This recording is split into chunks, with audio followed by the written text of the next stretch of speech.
Hi guys, welcome back to a new episode of Wake&Tech. Today in this video, I'm going to show you how you can change your profile picture on Talkie Soulful AI's account.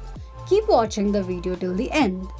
To change your profile picture on Talkie Soulful AI's account, firstly go ahead and launch open your Talkie Soulful application.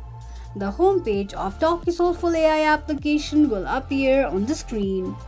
Click on Me button at the bottom right corner of the page. You will end up on the profile section of Talkie Soulful AI's account.